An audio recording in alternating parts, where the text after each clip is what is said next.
Hi, I'm Samantha from San Francisco. Please don't forget to like and subscribe. I was born with cherry lips and big black eyes. My parents said I looked like a child out of a fairy tale. But whenever Mom and Dad talked to me, I never smiled or changed my facial expression. My parents tried everything to make me smile. Mrs. Rabbit wants to play with you. Come on, give Mr. Mouse a kiss. Dad held a mouse puppet close to my face and made kissing noises, but I just stared blankly and slapped the mouse away from me. That's when my parents decided to take me to a doctor. After a few tests, I found out I had a condition called Mobius. That meant I couldn't smile, frown, or lift my eyebrows. I was too young to understand what Mobius was, but when I was in preschool, Mom and I were at the mall when we bumped into one of her friends who had a daughter my age. She kept smiling at me, but all I could do was stare at her like a robot. Suddenly, the little girl started to cry. Mommy, this girl is scaring me. Oh, sweetie, don't be scared. Our dog ran away yesterday, so Samantha's just sad. But Mom, we don't have a dog. Mom pulled me away quickly. That's when I realized she was embarrassed to tell her friend I had a condition, because that meant I wasn't normal like everyone else. And at school, none of the kids really wanted to be my friend, because they thought I was strange. So I spent most of my time alone. But several months later, my life took a huge turn. Mom gave birth to my twin sisters, Annie and Penny. My parents worked full-time, so we always had a maid in the house. But even with a maid, I was always the main one to watch my sisters. One day, Annie, the wilder twin, climbed all the way to the top of our backyard fence. Annie, come down right now. No, I don't wanna. Penny, come climb up and we can fly like birds do. No flying. Penny listened to me, but Annie was about to jump and my heart almost stopped. But then she started laughing like crazy. Fooled you. I was furious and told Mom what Annie did. Mom went ballistic. What is the matter with you, Annie? Why can't you be a good girl like your sisters? Annie's eyes filled with tears. From that day on, she made everyone's life a living nightmare. She hated me for telling on her, and over time, Annie grew jealous of Penny. Penny was what you call gifted and could get straight A's without even trying. One time when the girls were in 4th grade, Mom and Dad threw Penny a huge party for winning the school spelling bee. Our little Einstein. We're so proud of you, Penny. Annie stomped out of the room at that moment, and that night, she chopped off all of Penny's hair while everyone was sleeping. Penny burst into tears, and I tried to comfort her. Don't worry, it'll grow back. Annie's such a mean bully. I won't let her bully you anymore, Penny. I'm here. Penny slept in my room every night after that because she was terrified of Annie. I loved both my sisters, but Annie grew up to be so mean. Then one day in 8th grade, a new boy joined my class. His name was Daniel, and he wore those fat black spectacles. He was really short and really shy. While he was walking to class, this guy bumped into him and his glasses went flying. Daniel started freaking out. I can't see anything. I saw Daniel's glasses on the floor and picked them up quickly. Here you go, but it looks like they're broken. It's okay. It's better than nothing. Daniel put on his broken glasses. He looked silly, but also kind of cute. He and I ended up hanging out for the rest of the day, and he was super sweet and good to talk to. Over time, Daniel and I became really close, and I even started having feelings for him. But he always just treated me as a friend, and I didn't want to ruin what we had. Life in high school was good, till Penny and Annie joined, and things got a little crazy. Whenever Annie saw me with Daniel, she grabbed the chance to make fun of me. One time, Daniel and I were in the hallway when we passed Annie putting on lipstick. Hey, Daniel, don't you ever get bored of hanging out with sad face emoji over here? Of course not. That's not a nice thing to say, Annie. Yeah, get out of my sight before you regret it. Okay, but first, I need to do this. Before I knew it, Annie had pinned me against the locker and drew a smile on my face with her lipstick. You look so much better now. I pushed Annie to the ground and she fell on her butt. She dragged me down, but Daniel stepped in. Cut it out, Annie. Daniel pulled me up and led me to the girls' bathroom. He helped me rinse the lipstick smile off, and I looked at my face in the mirror. Daniel, do you think I'm ugly? You can tell me the truth. Samantha, look at me. You're not ugly. I think you're the most beautiful girl I've ever seen. Daniel leaned in and kissed me, and I felt butterflies. A bunch of girls came in just then and started shrieking. Ew! What's he doing in the girls' bathroom? Daniel and I ran out, laughing like crazy. I was on cloud 9 all that week. I didn't even mind that our maid was coming less and I was doing all the chores by myself. But Annie couldn't stop talking about me having a boyfriend. I just don't get it. How can someone like you have a boyfriend but not me? I'm way prettier than you. Well, not everything is about looks, Annie.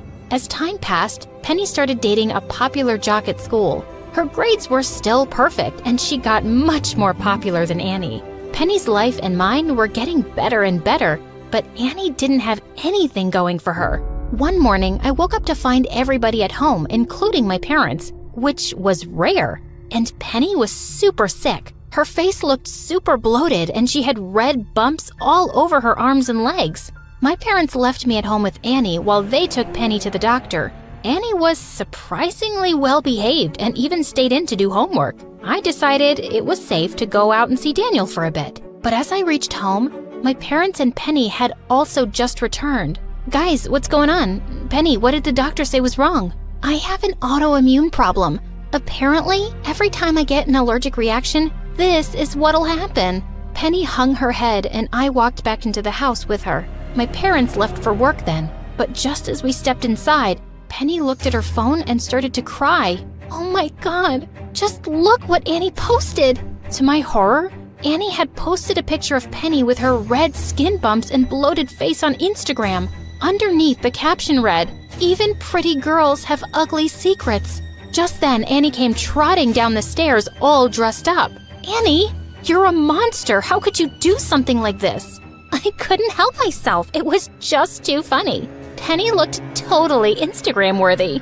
Before I could answer, Penny's boyfriend came down the stairs too. Here, babe, you forgot your jacket. Babe, what are you doing here? Annie invited me over while you and your sister were out. Listen, I can't date you anymore. Not after seeing your skin. He and Annie walked out the door before any of us could say anything. How could Annie do something so sick? I stayed with Penny the whole day and told my parents everything that had happened. They grounded Annie for 2 weeks. And then the strangest thing happened. Penny became more popular in school, and kids at school started ignoring Annie. Everyone thought Annie was heartless for stealing Penny's boyfriend. She became a total outcast. Penny got a new boyfriend, and Daniel became more and more handsome. By the end of 12th grade, he even got contact lenses. The day before my graduation, my parents pulled me aside. Sammy, we were thinking, maybe you can apply for an online college. We still really need you to keep an eye on your sister, sweetie. Are you kidding me? I've been the family nanny my whole life. It's about time you two took over and teach the twins to be responsible. I deserve to focus on my life now. With that, I walked away, and I spent days applying to my dream colleges. But one night while I was reading, Penny ran into my room. Sammy, come quick. It's Annie. She's gone. What do you mean she's gone? I dashed into Annie's room to find my parents holding a note from Annie. Annie wrote that she's leaving home to live somewhere else. She didn't even write where. Dad called the police and they tracked down Annie's phone. It turned out she was staying with our aunt, who Annie was super close with. We were all relieved, but when we went to pick her up, she refused to come home. I told Aunt I don't want to stay with you guys anymore, and she's happy to keep me. I'm not going home with you guys. You can't make me. Mom and Dad spent hours begging her to come home, but they couldn't persuade her. So we left without her. But my parents were sure she'd cool off and return in a couple of weeks. Except she didn't. She stayed with Aunt for a month. Then 1 month turned into 3 months, and then 6. And Annie refused to speak to any of us. And I left for college soon with Daniel. I kept in touch with Penny, who told me after some time that Annie had moved out of her aunt's place and was now living with some friend. 4 years later, Daniel and I graduated university with honors, and we started a small software company that met success almost immediately. And soon after, Daniel proposed to me, and of course, I said yes. Life was going great, and then one day, I got the most unexpected call. Samantha, it's Annie. Can you meet me today? I need your help. No, hi, hello, how have you been? Please, I'm in crisis. I'm texting you the address. Meet me there. Annie hung up before I could even answer. I felt mad at her, but I just couldn't ignore my little sister. I went to the address and found her sitting on a bench outside a small building. Annie had chopped off her lovely hair and she looked thin. Annie, what's going on with you? I started a makeup business and now I'm in debt. I was wondering if you could lend me the money to pay it off. I'll lose it otherwise. You shut out your whole family for years and now you call me out of the blue because you want money? This is not how I wanted to reach out to you, okay? I wanted to make something of myself first and make you guys proud of me. I was just never as perfect as you or Penny, and that just made me jealous and stupid, and I'm sorry for everything. I've been trying to be better. I really believe my business can work. But now I'm in a mess as usual, and I could only think of you. You've always taken care of me. I was surprised at how sincere and different Annie sounded, and it was good to see her trying at something. I wrote her a check and was about to leave, when suddenly I turned back and handed her a wedding invite. I'm getting married in a few months. I'd like for you to come, and I'm sure everyone else would be happy to see you too. A couple of months before the wedding, Daniel took me out to a special dinner. Samantha, I've been saving up some money and doing research for years. Mobius, your condition can't be cured, but it can be slightly corrected through surgery, and I just found this amazing surgeon. I just want you to know that you're perfect as you are, but if you want the surgery, I have the money for it. My eyes filled with happy tears. I agreed to get the surgery, and Daniel was by my side the whole time. The doctor couldn't completely fix my issues, but I felt like a whole different person, being able to have real facial expressions. On the day of my wedding, my parents and Penny were with me in the dressing room when suddenly the door opened and Annie walked in. Everyone looked shocked to see her, but I was so happy she came. Guys, I know we've all had our issues, but can today be the day we all start to make up?